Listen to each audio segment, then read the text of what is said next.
നമസ്കാരം. എല്ലാവർക്കും സന്തോഷത്തിൻ്റെയും സമൃദ്ധിയുടെയും ഓണാശംസകൾ. സ്വാമിജി, ഓണാശംസകൾ. ഹരി ഓം.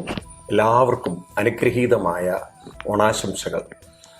പൂക്കളത്തിൽ നമ്മൾ വ്യത്യസ്ത പൂക്കളിടുമ്പോൾ ആ പൂക്കളത്തിൽ ഓരോ പൂവിനും സൗന്ദര്യം കൂടുകയാണ്. ഇതുപോലെ നാം പല നിറങ്ങളും പല സംസ്കാരങ്ങളും ശീലങ്ങളും ഒക്കെ ഉള്ളവരാണെങ്കിലും നാം ഒന്നായി നിന്നാൽ അവിടെ ഒരു സൗന്ദര്യമുണ്ട്, ഐശ്വര്യമുണ്ട്, അഭിവൃദ്ധിയുണ്ട്. ഒന്നാവാനും നന്നാവാനും ഒന്നിച്ചുയരാനുമാണ് ഓണം. എല്ലാവർക്കും ഓണത്തിൻ്റെ സമൃദ്ധി നിറഞ്ഞ അനുഗ്രഹീതമായ ആശംസകൾ, പ്രണാമം. സ്വാമിജി, ഈ ഓണത്തിലെ ഒരു ചോദ്യം ചോദിച്ചോട്ടെ. സ്വാമിജി, ഓണം നമ്മൾ എല്ലാവരും, എല്ലാ മതസ്ഥരും ഒരുപോലെ ആഘോഷിക്കുന്നു. മറ്റുള്ള മതങ്ങളിൽ ഞാനിങ്ങനെ കണ്ടിട്ടില്ല. ഓണമാണ് എല്ലാവരുടെയും ഉത്സവം എന്ന് പറയണത്. ഇപ്പോൾ ഈ വർഷത്തെ ഓണത്തിൽ എല്ലാ മതത്തിൽപ്പെട്ട ആളുകളും പങ്കെടുത്തു. അവരുടെ മതപണ്ഡിതർ അവരെ എതിർത്തിട്ടും അവർ ഓണത്തിൽ പങ്കുചേർന്നു. എനിക്ക് തോന്നുന്നു അത് നമ്മളുടെ ഒരു ഹിന്ദു സംസ്കാരത്തിൻ്റെ പ്രത്യേകതയാണോ, അതെന്താണെന്ന് ഇതുവരെയും എനിക്ക് മനസ്സിലായിട്ടില്ല. വളരെ ഒരു പ്രധാനപ്പെട്ടൊരു ചോദ്യമാണ്. ഈ വർഷത്തെ ഓണം നിങ്ങളെല്ലാവരും ശ്രദ്ധിച്ചു കാണും.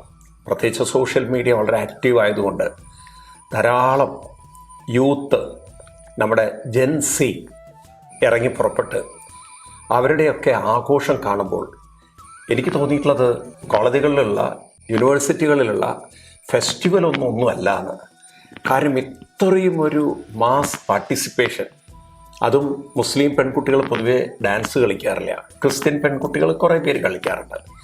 എന്നാൽ അവർ ഈ കന്യാസ്ത്രീകളായാൽ ഒട്ടും ഡാൻസ് കളിക്കാറില്ല. എന്നാൽ ഈ പ്രാവശ്യം ധാരാളം വീഡിയോസ് കണ്ടപ്പോൾ അതിലൊക്കെ മുസ്ലിം പെൺകുട്ടികൾ തട്ടമിട്ടിട്ടും അതുപോലെ കന്യാസ്ത്രീകളും ഒക്കെ ഒരുമിച്ചിരുന്ന് നൃത്തവും പാട്ടും, എന്തൊരു ആവേശം, വൈബ് എന്ന് പറയുന്നത്. അതെന്താണ് കാരണം എന്നല്ലേ ചോദിച്ചത്? അത് ഹിന്ദുമതത്തിൻ്റെ ഒരു മഹത്വം തന്നെയാണ്. ഹിന്ദുമതം, നമ്മൾ പലപ്പോഴും ഹിന്ദുമതം എന്ന് പറയുന്നത് ആരും മനസ്സിലാക്കിയിട്ടല്ല ഹിന്ദുമതം എന്നൊക്കെ പറയുന്നത്. കുറേ കൂട്ടർ സനാതന ധർമ്മം എന്നൊക്കെ പറയുന്നുണ്ടെങ്കിലും എന്താ സനാതന ധർമ്മം എന്ന് പോലും അറിയാതെയാണ് അവർ സനാതന ധർമ്മം എന്നൊക്കെയുള്ള വാക്കുപയോഗിക്കുന്നത്. ഇവിടെ എനിക്ക് നിങ്ങളോട് പറയാനുള്ളത്, നമ്മൾ ഹിന്ദുമതം എന്ന് പറയുന്നത് എന്താണ്, അത് നിങ്ങൾ മനസ്സിലാക്കിയാൽ എന്തുകൊണ്ടാണ് ഹിന്ദുമതത്തിലേക്ക് ആകർഷണം എന്ന് നിങ്ങൾക്ക് മനസ്സിലാവും. ഹിന്ദുമതത്തെ വിളിക്കുന്നത് അധ്യാത്മമതം എന്നാണ്. ഇങ്ങനൊരു പേര് മറ്റൊരു മതത്തിനുമില്ല. മറ്റു മതങ്ങളൊക്കെ ദൈവത്തിൻ്റെ കൽപ്പനകളുടെ ദൈവമതമാണ്. നമ്മുടേത് അധ്യാത്മമതമാണ്. അധ്യാത്മം എന്നൊരു വാക്കിൻ്റെ അർത്ഥം നമുക്ക് മനസ്സിലാവണമെങ്കിൽ ഭഗവത്ഗീതയിൽ 8-ാം അധ്യായത്തിലെ 3-ാം ശ്ലോകത്തിൽ കൃഷ്ണൻ അധ്യാത്മത്തെ നിർവചിച്ചിട്ടുണ്ട്. അധ്യാത്മം എന്നാൽ സ്വഭാവോ അധ്യാത്മമുച്യത എന്നാണ്. സ്വഭാവോ, ഇതെല്ലാം ഹിന്ദുക്കളും മനസ്സിലാക്കി വയ്ക്കണം. സ്വഭാവമാണ് അധ്യാത്മം. അതായത് കാണാത്ത ദൈവമോ കാണാത്ത സ്വർഗമോ അല്ല, നമ്മുടെ ഓരോരുത്തരുടെയും സ്വഭാവം. നമുക്കറിയാലോ നമുക്ക് സ്വഭാവം ഉണ്ട് എന്നുള്ളത്. അതെല്ലാവർക്കും പ്രത്യക്ഷമാണ്, എല്ലാവർക്കും അറിയുന്നതാണ്, അനുഭവമുള്ളതാണ്. അപ്പം നമ്മുടെ തന്നെ സ്വഭാവവുമായി ബന്ധപ്പെട്ടതാണ് അധ്യാത്മമെങ്കിൽ നമ്മുടെ സ്വഭാവവുമായി ബന്ധപ്പെട്ടതാണ് ഹിന്ദുമതം. അപ്പം ഹിന്ദുമതം മനുഷ്യൻ്റെ മനസ്സുമായി ബന്ധപ്പെട്ടതാണ്. മറ്റൊരു മതങ്ങളും മനുഷ്യൻ്റെ മതവുമായി ബന്ധപ്പെട്ടതല്ല. കാരണം അധ്യാത്മം എന്നുള്ള വാക്കിൻ്റെ അർത്ഥം തന്നെ സ്വഭാവം എന്നാണ്. അപ്പം സ്വഭാവമാണ് അധ്യാത്മമെങ്കിൽ, അധ്യാത്മമതമാണ് ഹിന്ദുമതമെങ്കിൽ മനസ്സിൻ്റെ സ്വഭാവവുമായി ബന്ധപ്പെട്ടതാണ് ഹിന്ദുമതം. അപ്പം മനസ്സിൻ്റെ സ്വഭാവത്തിലേക്ക് നാം ആഴ്ന്നിറങ്ങുമ്പോൾ മനുഷ്യരിലെല്ലാം 2 തരം സ്വഭാവങ്ങളുണ്ട്, എല്ലാവർക്കും അറിയാം. അതായത് അവനവൻ്റെ ഉള്ളിലേക്ക് ഇറങ്ങി സങ്കുചിതമായി ചിന്തിക്കുന്നവർ, ഞാൻ എൻ്റെ മതം എന്ന് ചിന്തിക്കുന്നവർ, അതിനെ പറയാം ആസുരികം എന്നാണ്. ആസുരികം എന്ന് പറഞ്ഞാൽ അസുരൻ എന്ന വാക്കിൻ്റെ അർത്ഥം പൊതുവേ നമ്മൾ നമ്മുടെ പുരാണങ്ങളിലൊക്കെ ചിത്രങ്ങളിലൊക്കെ കാണുന്ന കറുത്ത നിറമുള്ള ഒരു തരം ഒരു തീവ്രവാദിയായിട്ടുള്ള ഒരാളെയാണ്. എന്നാൽ എന്താണ് അങ്ങനെ ഒരു രൂപകൽപ്പന ചെയ്തിരിക്കുന്നത് ചോദിച്ചു കഴിഞ്ഞാൽ അസു, അതിൽ രമിക്കുന്നവനാണ് അസുരൻ. അസു എന്ന് പറഞ്ഞാൽ സങ്കുചിതമായ, തൻ്റെ സങ്കുചിത ചിന്തയിൽ, സ്വാർത്ഥ ചിന്ത. അസു എന്നുള്ളതിന് സ്വാർത്ഥം എന്നാണ് അർത്ഥം. അപ്പൊ തൻ്റെ സ്വാർത്ഥത്തിൽ, തൻ്റെ സങ്കുചിത്വത്തിൽ ഞാൻ എൻ്റെ മതം എന്നൊക്കെ ചിന്തിക്കുന്നത് ആസുരികയാണ്. മറ്റത് ദൈവീകമാണ്. ദൈവീകം എന്ന് പറഞ്ഞാൽ അവിടെ നിസ്വാർത്ഥതയാണ്, കുറേയും കൂടി വിശാലതയാണ്, തുറന്ന മനസ്സാണ്. അപ്പൊ ഹിന്ദുമതം പഠിപ്പിക്കുന്നത് നിങ്ങൾക്ക് ഏത് സംസ്കാരമുള്ളവരാവണം, നിങ്ങൾക്ക് വിശാല സംസ്കാരമുള്ളവരാവണോ അതോ സങ്കുചിത സംസ്കാരമുള്ളവരാണോ? സംസ്കൃതത്തിൽ ഒരു നിങ്ങൾ സുഭാഷിതം എന്ന് കേട്ടുകയാണ്. അവിടെ ഒരു സുഭാഷിതത്തിൽ പറയും, അയം നിജ പരോവീത്തി ഘടന ലഘുചേത കോളേജുകളിലുള്ള ഉദാരചരിതാനം തു വസുദൈവ കുടുംബകം. അപ്പൊ ഹിന്ദുമതത്തിന്റെ മഹത്വം മനസ്സിലായി. ഹിന്ദുമതം പഠിപ്പിക്കുന്നത് ഈ പ്രപഞ്ചം മുഴുവൻ ഒരു കുടുംബമായി കാണാനുള്ള ഉദാരത എന്ന് പറഞ്ഞാൽ വിശാലത. അപ്പൊ എല്ലാവരെയും ഉൾക്കൊള്ളാൻ, എല്ലാവരെയും അക്സെപ്റ്റ് ചെയ്ത് അംഗീകരിച്ച് അങ്ങനെ എല്ലാവരെയും നമ്മുടെ സംസ്കാരത്തിലേക്ക് കൊണ്ടുവരാൻ കഴിയുന്നതായിരിക്കണം നമ്മുടെ ആചാര അനുഷ്ഠാനങ്ങളെന്ന് പൂർവികർ മനസ്സിലാക്കിയിട്ടുണ്ട്. അതുകൊണ്ടാണ് ഹിന്ദുമതത്തിന് ഈ ലോകത്തിൽ മറ്റൊരു മതത്തിനും ഇല്ലാത്തൊരു സവിശേഷത. നിങ്ങൾ ചോദിച്ചു ഓണാഘോഷത്തിന് എന്തുകൊണ്ടാണ് മുസ്ലിം കുട്ടികളൊക്കെ പങ്കെടുക്കുന്നത്?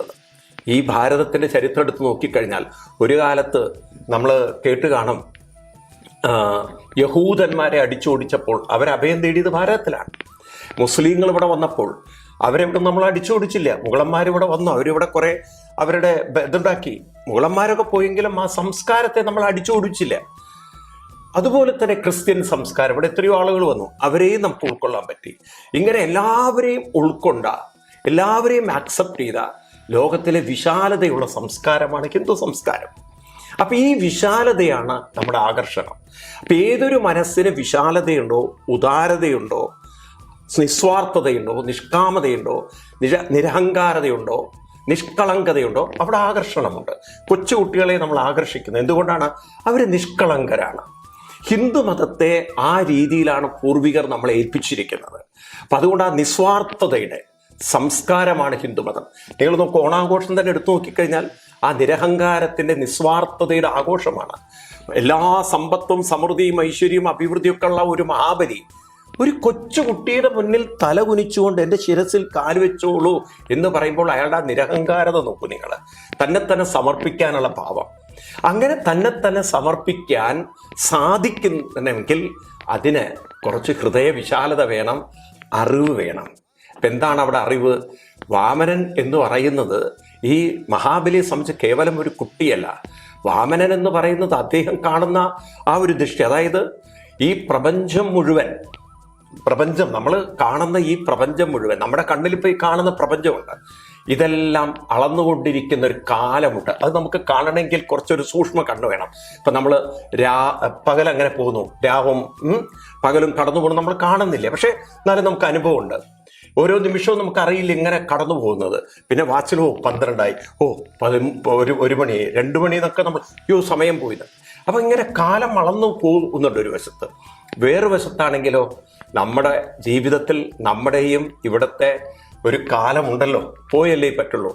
ഇതെല്ലാം നമ്മളിൽ നിന്ന് കടന്നു പോകുമ്പോഴും എന്നാൽ ഇതെല്ലാം ഇവിടെ നിലനിർത്തിക്കൊണ്ട്, ഈ കാലത്തെ പിടിച്ചു നിർത്തിക്കൊണ്ട് നമുക്കും ജീവിക്കാൻ ഒരു അവസരം തന്നുകൊണ്ട്, നമ്മുടെ ജീവിതത്തെയും കുറേ കാലം ഇവിടെ പിടിച്ചു നിർത്തിക്കൊണ്ട് ഇവിടെ എല്ലാറ്റിനോടും ചേർത്ത് വയ്ക്കുന്ന ഒരു ശക്തിയില്ലേ? ആ ശക്തിക്ക് മുമ്പിൽ നമ്മളൊന്ന് തലകുനിക്കണ്ടേ? എൻ്റെ ഉള്ളിലേക്ക് അന്തരീക്ഷത്തിലെ ഓക്സിജൻ കടന്നു വരണമെങ്കിൽ എൻ്റെ കഴിവുകൊണ്ട് പറ്റില്ല. എൻ്റെ ഉള്ളിൽ ഞാൻ കഴിക്കുന്ന ഭക്ഷണം ദഹിപ്പിക്കാൻ എൻ്റെ കഴിവുകൊണ്ട് എനിക്ക് പറ്റില്ല. എൻ്റെ ഹാർട്ടിനെ ചലിപ്പിക്കാൻ എനിക്ക് പറ്റില്ല. അപ്പോൾ ഒരു ശക്തിയുടെ മുന്നിൽ നമുക്കൊന്ന് തലകുനിച്ചൂടെ? ഇത് മനസ്സിലാക്കിക്കൊണ്ട്, ശക്തിയെ നമുക്ക് കണ്ണുകൊണ്ട് കാണാൻ പറ്റില്ല. അപ്പോൾ ഒരു കുട്ടിയുടെ രൂപത്തിൽ സങ്കല്പിച്ചിരിക്കുകയാണ്, വാമന രൂപത്തിൽ. ആ പേര് തന്നെ നോക്കൂ, വാമനൻ എന്നാണ്. മനം എന്ന് പറഞ്ഞാൽ അർത്ഥം മാനം, അളവ് എന്നാണ്. നമ്മൾ അഭിമാനം, ദുരഭിമാനം എന്നൊക്കെ പറയില്ലേ? അപ്പം അളവിനെയാണ് മാനം എന്ന് പറയുക. വാമനം എന്ന് പറഞ്ഞാൽ അളക്കാൻ പറ്റാത്തവൻ. അതുകൊണ്ടാണ് ത്രിവിക്രമൻ എന്നൊരു പേര് ഭഗവാൻ വന്നത്. അപ്പം അളക്കാൻ പറ്റാത്തൊരു ശക്തി, അളക്കാൻ പറ്റാത്ത ശക്തിയാണ്. അപ്പം അനന്തമായൊരു ശക്തിയുടെ മുന്നിൽ നമ്മൾ ശിരസ് കുനിക്കുമ്പോൾ നമ്മുടെ ഹൃദയം വിശാലമാകുന്നു. അപ്പം നമുക്ക് എല്ലാവരും ഉൾക്കൊള്ളാൻ പറ്റുന്നു. അപ്പം എല്ലാവരും കൂടി ചേർന്ന് ഒരു മനസ്സോടെ ഒരു ഉത്സവമായിട്ട് മാറുമ്പോൾ ഈ ലോകം സുന്ദരമാകുന്നു. മനസ്സുകളുടെ ഐക്യവും മനസ്സുകളുടെ സമർപ്പണവും മനസ്സുകളുടെ സഹകരണവും മനസ്സുകളുടെ ഉത്സവമാണ് ഒരു ലോകത്തെ സുന്ദരമാക്കുന്നത്, സ്വർഗീയമാക്കുന്നത്. മരണാനന്തരമുള്ള സ്വർഗമല്ല ആർക്കും വേണ്ടത്. ഈ മതം ഇടയ്ക്ക് കയറി ചില ആളുകൾ പറഞ്ഞു ഇങ്ങനെ ആഘോഷത്തിലൊന്നും പങ്കെടുക്കരുത്. എനിക്ക് ആ മതപണ്ഡിതന്മാരോട്, പ്രത്യേകിച്ച് ഉസ്താദുമാരോട് പറയാനുള്ളത്, ആകാശത്തിനപ്പുറത്തൊരു സ്വർഗ്ഗം ഇല്ല. വെറുതെ നിങ്ങൾ റിക്രൂട്ട് ചെയ്യരുത് ആളുകളെ. ഈ ഭൂമിയെ സ്വർഗമാക്കാൻ നിങ്ങളുടെ കുട്ടികളെ അനുവദിക്കൂ, നിങ്ങൾ വേണ്ടാത്തതിൽ ഇടപെടാതിരിക്കൂ, അവർ നൃത്തമാടട്ടെ, സന്തോഷിക്കട്ടെ, ഇവിടെ സ്വർഗമാവട്ടെ. അല്ലാതെ മരിച്ചു കഴിഞ്ഞതിന് ശേഷം ആർക്ക് വേണം സ്വർഗം? മരിച്ചു കഴിഞ്ഞാൽ മനുഷ്യന് ബോധമില്ല. ബോധമില്ലാത്തവന് സ്വർഗം കിട്ടിയിട്ട് എന്താ കാര്യം? അപ്പം ബോധത്തോടുകൂടി അവർ സ്വർഗീയമാക്കട്ടെ. അതിനാവട്ടെ നമ്മുടെ ഓണാഘോഷം. അതുകൊണ്ട് ഹിന്ദുമതം എന്ന് പറയുന്നത് സ്വഭാവത്തിൻ്റെ മതമാണ്, ദൈവത്തിൻ്റെ മതമല്ല. സ്വഭാവത്തിൽ നമുക്ക് ചോയ്സ് ഉണ്ട്. ആസുരികമാക്കാം, ദൈവീകമാക്കാം. അതിനെ ദൈവീകമാവണമെങ്കിൽ സമർപ്പണം വേണം. ആ സമർപ്പണത്തിൻ്റെ ഒരു ഉത്സവമാണ് മഹാബലി വാമന മുന്നിൽ സമർപ്പിച്ചുകൊണ്ട് നാം ഓണമായി ആഘോഷിക്കുന്നത്. അവിടെയാണ് ഹൃദയ വിശാലത വരുന്നത്, ഉദാരത വരുന്നത്. അവിടെയാണ് എല്ലാവർക്കും ആക്സെപ്റ്റൻസ് ചെയ്യാൻ പറ്റുന്ന ഒരു സംസ്കാരമായി നമ്മൾ വളരുന്നത്. അതുകൊണ്ടാണ് എല്ലാ മതം നമ്മളിലേക്ക് ആകർഷിക്കുന്നത്. ഈ സംസ്കൃതി നിലനിർത്താൻ നമുക്ക് ഓരോരുത്തർക്കും സാധിക്കട്ടെ. സ്വാമിജി, ഓണായിട്ട് ഒരു ചോദ്യം കൂടി ഉണ്ട്. മഹാബലിയെ വാമനൻ പാതാളത്തിലേക്ക് ചവിട്ടി താഴ്ത്തി എന്നൊരു കഥയുണ്ട്. നമ്മൾ ജനിച്ച അന്നു മുതൽ കേൾക്കുന്ന കഥ തന്നെയാണ്. അത് സത്യമല്ലേ എന്ന് സ്വാമി പറയണം. മഹാബലി പാതാളത്തിലേക്ക് പോയി. പാതാളത്തിൽ നിന്ന് ഓരോ വർഷവും പ്രജകളെ കാണാൻ വേണ്ടി അദ്ദേഹം വരുന്നു എന്നൊരു കഥ നമ്മളൊക്കെ കുട്ടിക്കാലത്ത് കേട്ടതാണ്. ഒരു കാലത്ത് സ്കൂൾ പാഠ്യപദ്ധതിയിൽ, സ്കൂൾ സിലബസിൽ ഈ ഒരു വിഷയം അല്ലെങ്കിൽ അധ്യായം ഉണ്ടായിരുന്നു. മഹാബലി മന്നൻ്റെ മഹത്വം പറഞ്ഞിട്ട് അങ്ങോരെ പാതാളത്തിലേക്കാണ് ചവിട്ടിത്താഴ്ത്തിയതെന്നും പിന്നെ പാതാളത്തിൽ നിന്ന് പ്രജകളെ കാണാൻ വേണ്ടി, ഞാനൊക്കെ ഒരു സ്കൂളിലൊക്കെ പഠിക്കുമ്പോൾ എൻ്റെയൊക്കെ വിചാരമുണ്ടല്ലോ, ഈ റോട്ടിലൊക്കെ കുഴി കാണുമ്പോൾ ഇതിലൂടെയാണ് മഹാബലി വരുന്നത് എന്നാണ്. ഈ പാതാളത്തിൽ നിന്നാണല്ലോ ഈ പാർട്ടി വരുന്നത്. അങ്ങനെ ഒരു ധാരണ. പിന്നീട് ഭാഗവതം വായിച്ചപ്പോഴാണ് മനസ്സിലായത് ഇത് ശുദ്ധ അസംബന്ധവും സംസ്കാരശൂന്യവുമായിട്ടുള്ള ഒരു തെറ്റിദ്ധാരണ ഉണ്ടാക്കിയതാണെന്നുള്ളത്. ഏത് പടുവിഡ്ഢിയാണത് സ്കൂൾ സിലബസിൽ ചേർത്തത് എനിക്കറിയില്ല. അവൻ മഹാപൊട്ടനാണ് ചേർത്തവൻ. അവൻ ഭാഗവത പരിചയമില്ലാത്തവനാണ്. അതേത് പണ്ഡിതനാവട്ടെ, എനിക്ക് അവരെ പൊട്ടൻ എന്ന് വിളിക്കുന്നതിന് യാതൊരു മടിയില്ല. ശ്രീമദ് ഭാഗവതത്തിൽ 8-ാം സ്കന്ധത്തിൽ 22-ാം അധ്യായം ആർക്ക് വേണമെങ്കിലും ഞാൻ പറയുന്നത് നോക്കാവുന്നതേ ഉള്ളൂ. ഞാൻ പറയുന്ന കാര്യം റെഫർ ചെയ്യാൻ ഇന്ന് ആർക്ക് വേണമെങ്കിലും പറ്റും. നിങ്ങൾ മൂലഭാഗവതം എടുക്കുക, അതിൽ 8-ാം സ്കന്ധം എടുക്കുക, 22-ാം അധ്യായം എടുക്കുക, 33-ാം ശ്ലോകം എടുക്കുക. അവിടെ മഹാബലിയുടെ മുന്നിൽ വാമനമൂർത്തി ആദ്യം 3 അടി മണ്ണ് ചോദിച്ചു. അപ്പം 3 അടി, വലിയ മഹാരാജാവ് 3 അടി മണ്ണ്, അത് ഈ കുട്ടിയുടെ കുഞ്ഞിക്കാലുകൊണ്ട്. പിന്നെയാണ് മനസ്സിലായത് ഈ നിൽക്കുന്ന കുട്ടി സാധാരണ കുട്ടിയല്ല, മഹാവിഷ്ണുവാണ്, അളക്കാൻ പറ്റാത്തവനാണ്. 2 അടി കൊണ്ട് എല്ലാം അളന്നെടുത്തു. 3-ാമത്തെ അടി വെക്കാൻ സ്ഥലമില്ല. അപ്പം മഹാബലിയോട് പറഞ്ഞു, മഹാബലി 3-ാമത്തെ അടി ഞാൻ എവിടെ വെക്കുക? അതിൻ്റെ ഇടയിൽ മഹാബലിയെ പിടിച്ച് കെട്ടണമൊക്കെ ഉണ്ട്. അപ്പം മഹാബലിയുടെ ആൾക്കാർ യുദ്ധത്തിന് വരുന്നുണ്ട്, ആ കഥകളൊക്കെ ഉണ്ട്. എന്നാലും മഹാബലി ഒട്ടും കുലുങ്ങിയില്ല. മഹാബലി ഒട്ടും തളരാതെ പറഞ്ഞു, കുരു ശീർഷ്ണിമേ നിജം, സംസ്കൃതത്തിലാണ്, എൻ്റെ തലയിൽ കാല് വെച്ചോ, എടുത്തോളൂ. അപ്പം 3-ാമത്തെ അടി ഇദ്ദേഹത്തിൻ്റെ തലയിൽ കാല് വയ്ക്കുന്ന സമയത്ത് ഇദ്ദേഹത്തിൻ്റെ ഭാര്യ, അതായത് മഹാബലിയുടെ ഭാര്യ വിന്ധ്യാവലി എന്നാ പേര്, അവർ പറയുന്നുണ്ട് ഭഗവാനോട്, ഭഗവാനെ ഇദ്ദേഹത്തിൻ്റെ വിവരക്കേട് ക്ഷമിക്കണേന്ന്. കാരണം ഈ 2 അടി ആണെന്നപ്പോൾ ഇയാളുടെ തല അതിൽ പെടില്ലേ, പിന്നെ ഇങ്ങനെ ഇയാൾക്കൊരു തല ബാക്കി വരുന്നത്. വളരെ സന്തോഷം തോന്നും. അത് വായിക്കുമല്ലേ ഇളക്കുമ്പോൾ പിന്നെ ഇയാളുടെ തല വരാതിരിക്കുമോ? എന്നിട്ട് ഇയാളുടെ ഒരു അഹങ്കാരം നോക്കുക, എൻ്റെ തല എന്നുള്ളത് എന്നൊക്കെ ഉള്ളൊരു ഭാഗവതത്തിലെ വരികളാണത്. അപ്പം അത് കഴിഞ്ഞിട്ട് ഭഗവാൻ വാമനമൂർത്തി മഹാബലിയുടെ തലയിൽ കാല് വെച്ചു എന്ന് പോലും ഭാഗവതത്തിൽ ഇല്ല, എന്നാലും നമ്മൾ ആ സങ്കല്പത്തിൽ പറയുകയാണ്. ആ സമയത്ത് അവിടെ ബ്രഹ്മാദി ദേവന്മാർ വന്ന് ചോദിക്കുകയാണ്, ഭഗവാനെ ഇത്രയൊക്കെ സമർപ്പണം ചെയ്തിട്ട് അങ്ങല്ലേ കള്ളത്തരം കാണിച്ചത്? ഈ ചെറിയ കാല് കാണിച്ചിട്ട് എന്നിട്ട് വലിയ കാലുകൊണ്ട് അളന്നെടുത്താൽ അങ്ങനെ ശരിയാണോ ചെയ്തത്? ഉടനെ ഭഗവാൻ പറയാണ്, നിങ്ങൾക്കറിയോ ഈ മഹാബലി എൻ്റെ വലിയ ഭക്തനാണ്. കാരണം ഞാൻ ഇങ്ങനെയൊക്കെ ചതിച്ചിട്ട് ഇദ്ദേഹത്തിൻ്റെ സമ്പത്ത് മുഴുവൻ അളന്നെടുത്തിട്ടും അല്പം പോലും മാനസികമായി തളർന്നില്ല, പതറിയില്ല. അതാണ് എൻ്റെ ഭക്തൻ്റെ മഹത്വം. ഞാൻ ശരിക്കും ഇവിടെ വന്നിരിക്കുന്നത് ഭക്തൻ്റെ മഹത്വം കാണിച്ചു തരാനാണ്. ഭാഗവത്തിൽ തന്നെ വരികൾ ഇതാണ്. ആ മഹാബലിയെ തൊഴുതുകൊണ്ട് കൃഷ്ണൻ വാമനമൂർത്തി പറയുകയാണ്, ഇദ്ദേഹം അസുര രാജാക്കന്മാരിൽ വെച്ച് ഏറ്റവും ശ്രേഷ്ഠനാണ്. എൻ്റെ ജയിക്കാൻ പറ്റാത്ത അജയ്ഷൽ അജയാം മായ സീതൻ നബിന മുഖ്യതി എന്നാണ് വരികൾ. എൻ്റെ ജയിക്കാൻ പറ്റാത്ത, അതായത് എൻ്റെ പരീക്ഷണങ്ങളെ ഒരുവിധ ആർക്കും ജയിക്കാൻ പറ്റാറില്ല, എന്നാൽ എൻ്റെ പരീക്ഷണത്തെ അതിവർത്തിച്ച ഈ മഹാബലിയെ ഞാൻ തൊഴുതുപോയി എന്നാണ്. മഹാബലിയെ ഭഗവാൻ തൊഴുതു എന്നാണ്. എന്നിട്ട് തൊഴുതുകൊണ്ട് ഭഗവാൻ മഹാബലിയുടെ തലയിൽ കൈവച്ചുകൊണ്ട് പറയണ, നമ്മൾ കാല് വെച്ച കഥയെ കേട്ടുള്ളൂ, കൈവച്ച കഥ കേട്ടിട്ടില്ല. കൈവച്ചുകൊണ്ട് പറയാണ്, ഇന്ദ്രസേന മഹാരാജ യാഹിബോ ഭദ്രമസ്തുതേ. ഇന്ദ്രന് തുല്യനായ മഹാരാജാവെ, അങ്ങക്ക് എല്ലാ അനുഗ്രഹങ്ങളും നേരുന്നു, ഭദ്രമസ്തുതേ. എന്നിട്ട് അടുത്ത വരി, സുതലം സ്വർഗ്ഗഭി പ്രാപ്ത്യം ജ്ഞാതിഭി പരിവാരിത. സുതലം സ്വർഗ്ഗഭി, നിങ്ങൾ പാതാളം എന്നല്ലേ കേട്ടത്, ശരി, പാതാളമല്ല വാക്ക്, സുതലം എന്നാണ് ഭാഗവത്തിലെ വരി. അപ്പൊ സുതലം എന്ന് പറഞ്ഞാൽ അതലം, സുതലം, വിതലം, മഹാതലം, അങ്ങനെയാണത് പോകുന്നത്. അപ്പൊ ഏറ്റവും സർവശ്രേഷ്ഠമായ, അതും ആ സുതലത്തിനൊരു വർണ്ണനയുണ്ട്. എങ്ങനെ അറിയോ? സുതലം സ്വർഗ്ഗഭി പ്രാപ്തി എന്നാണ്. സ്വർഗ്ഗഭി പ്രാപ്തി എന്ന് പറഞ്ഞാൽ സ്വർഗ്ഗഭി പ്രാപ്ത്യം, സ്വർഗത്തിനും ഉപരി, സ്വർഗത്തിനേക്കാൾ ശ്രേഷ്ഠമായ സുതലത്തിലേക്ക് അങ്ങയുടെ ജ്ഞാതികളുടെ കൂടെ പോയാലും. അപ്പൊ സുതലം എന്ന് പറഞ്ഞാൽ സുതലം എന്നാണ്. തലം എന്ന് പറഞ്ഞാൽ ഒരു തലം, ഒരു ലെവൽ എന്നല്ല ഇംഗ്ലീഷിൽ പറയാം. സുതലം എന്ന് പറഞ്ഞാൽ ശ്രേഷ്ഠമായ ലെവൽ അല്ലെങ്കിൽ ശ്രേഷ്ഠമായ തലം. സുതലം ശ്രേഷ്ഠമായ അവസ്ഥ എന്നർത്ഥം. അപ്പം മനസ്സ് സമർപ്പിക്കുമ്പോൾ ശ്രേഷ്ഠമായ തലത്തിൽ എത്തുക എന്ന് പറഞ്ഞാൽ എന്താ നമ്മൾ അർത്ഥമെടുക്കേണ്ടത്?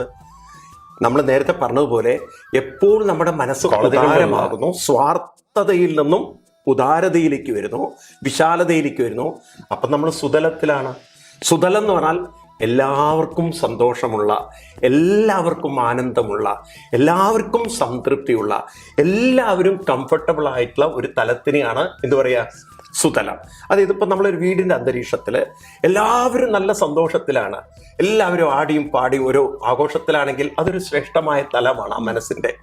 എന്നാൽ ചിലർ വളരെ റിസർവ്ഡ് ആയിട്ട് ഭയങ്കരമായിട്ട് ഈഗോ വെച്ചിട്ട് ഒരു ഫൈറ്റിംഗ് മൂഡിൽ, ചിലർ വളരെ കോപ്പറേറ്റീവ് അല്ലാതെ അങ്ങനെ ഇരിക്കുന്ന ഒരു അന്തരീക്ഷവും എല്ലാവരും ചേർന്നിരിക്കുന്ന അന്തരീക്ഷവും തമ്മിൽ വ്യത്യാസമുണ്ടോ? ആ ചേർന്നിരിക്കുന്ന അന്തരീക്ഷമാണ് സുതലം എങ്കിൽ ആ ചേർന്നിരിക്കുന്ന മാനസികാവസ്ഥയാണ് പിന്നീട് ഓണാഘോഷമായി മാറിയത്. അപ്പം തീർച്ചയായിട്ടും മഹാബലി എത്തിയ സുതലം എന്ന് പറഞ്ഞാൽ എവിടെയോ ആകാശത്തിനപ്പുറത്തോ ആകാശത്തിന് താഴെയുള്ളതല്ല, ഈ ഭൂമിയിൽ തന്നെയാണ് ആ സുതലം. ഇപ്പോൾ നമ്മൾ ഓണം ആഘോഷിക്കുമ്പോൾ നമ്മളെല്ലാവരും ഒരേ സന്തോഷം അനുഭവിക്കുന്നെങ്കിൽ അതിൻ്റെ പേരാണ് സുതലം എന്നുള്ളത്. അപ്പം മഹാബലി എത്തിയത് സുതലത്തിലാണ് എന്ന് പറഞ്ഞാൽ എന്താർത്ഥം? ഓണം ആഘോഷിക്കുന്നത് നമ്മളെ മനസ്സിനെയും സ്വർഗത്തിനേക്കാൾ ശ്രേഷ്ഠമായ സുതലം. സ്വർഗം എന്ന് പറയുന്നത് സുഖത്തിന്റെ സ്ഥലമാണ്, എന്നാൽ സുതലം എന്ന് പറഞ്ഞാൽ സന്തോഷത്തിന്റെ സ്ഥലമാണ്. സുഖവും സന്തോഷവും രണ്ടും രണ്ടാണ്. സന്തോഷം ഇപ്പോൾ ഇവിടെയാണ്. സുഖം നമുക്ക് എപ്പോഴും പിടിച്ചു നിർത്താൻ പറ്റാത്തൊരു കാര്യമാണ്. കാരണം ഇപ്പം നമുക്ക് സന്തോഷമുണ്ട്, അതിൽ നമുക്ക് സുഖമുണ്ട്. അതല്ല, നമുക്ക് എപ്പോഴും സുഖം പിടിച്ചു നിർത്താൻ പറ്റില്ല. കാരണം സുഖം എന്ന് പറയുന്നത് ഒരു ക്ഷണികമാണ്. അതിപ്പോൾ വരും, അടുത്ത നിമിഷം ഉണ്ടാവില്ല. കാലാവസ്ഥ മാറുന്ന പോലെ മാറിയേക്കാം. അപ്പം എന്നതുപോലെ ഇവിടെ സുതലത്തിലേക്കാണ് എല്ലാ മനസ്സുകളെയും ഉയർത്തുന്നത്. നിങ്ങൾ ഓണം ആഘോഷിക്കുമ്പോൾ നിങ്ങളുടെ മനസ്സ് സുതലത്തിലാണ്. മഹാബലി സുതലത്തിലേക്കാണ് പോയിരിക്കുന്നത്.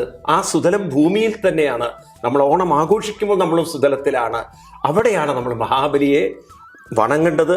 മഹാബലി കൈവരിച്ച ആ സുതലം നമുക്കും കൈവരിക്കാൻ നമ്മുടെ സ്വാർത്ഥതയാകുന്ന, സങ്കുചിതമാകുന്ന ചിന്തകളെ വാമനനാകുന്ന നമ്മുടെ ഉള്ളിൽ അദൃശ്യ ശക്തിയായ വാമന ശക്തിക്ക് മുമ്പിൽ നമസ്കരിച്ചുകൊണ്ട്, നമിച്ചുകൊണ്ട് നമുക്കും മാനസികമായി ഉയർന്ന് സുതലത്തിലേക്ക് എത്താം. അതുകൊണ്ട് മഹാബലിയെ ഒരിക്കലും പാതാളത്തിലേക്കല്ല ചവിട്ടിത്താഴ്ത്തിയത്, സുതലത്തിലേക്ക് കൈപിടിച്ചുയർത്തിയ കഥയാണ് ഓണാഘോഷം. വാമനനെ നിങ്ങൾ വെറുതെ കളിയാക്കരുത്.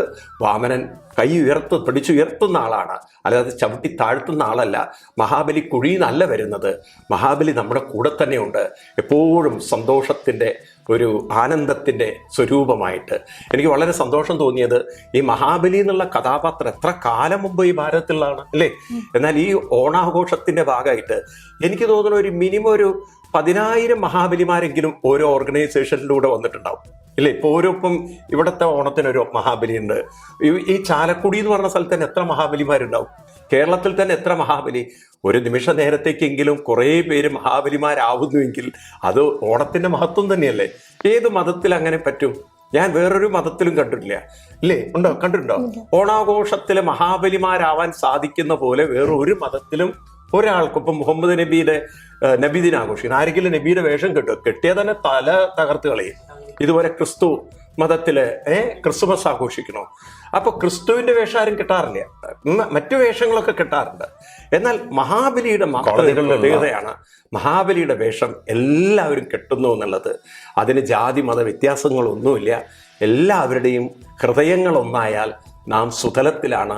അത് സന്തോഷത്തിൻ്റെ ലോകമാണ്. ഇത് തന്നെയാണ് സുതലം. ആ സുതലം എന്നും നമ്മുടെ കൂടെ ഉണ്ടാവാൻ നമുക്ക് പ്രാർത്ഥിക്കാം. ഓണത്തിന് നമ്മൾ തൃക്കാക്കരപ്പനെ വെക്കുന്നുണ്ടല്ലോ. ചിലയിടത്ത് മാദേവരെന്നും പറയും. ഞാൻ വയനാട്ടിലാണ്, എൻ്റെ നാട്ടിലിത് ഇല്ല. അപ്പം ഇത് 3 എണ്ണം ഇങ്ങനെ വെക്കണത് എന്താണെന്ന് ഇതുവരെ മനസ്സിലായിട്ടില്ല. ഇതൊരു നല്ലൊരു ചോദ്യമാണ്. കാരണം പലർക്കും ഇത്തരം ആചരണങ്ങളുടെ പിന്നിലുള്ള ഒരു സത്യം അറിയില്ല. ഞാനും മുഴുവൻ മനസ്സിലാക്കിയിട്ടല്ല, കുട്ടിക്കാലം കണ്ടും ചെയ്തും. എൻ്റെ കുട്ടിക്കാലത്തൊക്കെ എൻ്റെ കൂടായിരുന്നു പൂജിക്കലൊക്കെ. അപ്പം അങ്ങനെ ശീലിച്ച് വന്നതുകൊണ്ട് കുറേ കാര്യങ്ങൾ മനസ്സിലാക്കി എന്നല്ലാതെ അത്ര അറിവിലൊന്നല്ല ഞാൻ പറയണത്. എങ്കിലും മുതിർന്നവരിൽ നിന്നും പറഞ്ഞു കേട്ടിട്ടുള്ള കുറേ അറിവാണത്. പണ്ടത്തെ കാരണവന്മാരും മുത്തശ്ശിമാരൊക്കെ പറഞ്ഞ അറിവാണ്. അതായത് കേരളത്തിൽ ഈ ഓണം ആഘോഷിക്കുക, തിരുവോണം എന്നുള്ളതാണല്ലോ ഏറ്റവും പ്രധാനം. അപ്പം തിരുവോണ നാള് അത് വാമന ജയന്തിയാണ്. വാമനമൂർത്തിയുടെ ജന്മദിനമാണ് തിരുവോണം. അപ്പം തിരുവോണ നാളിലാണ് ഭഗവാൻ വന്നത്.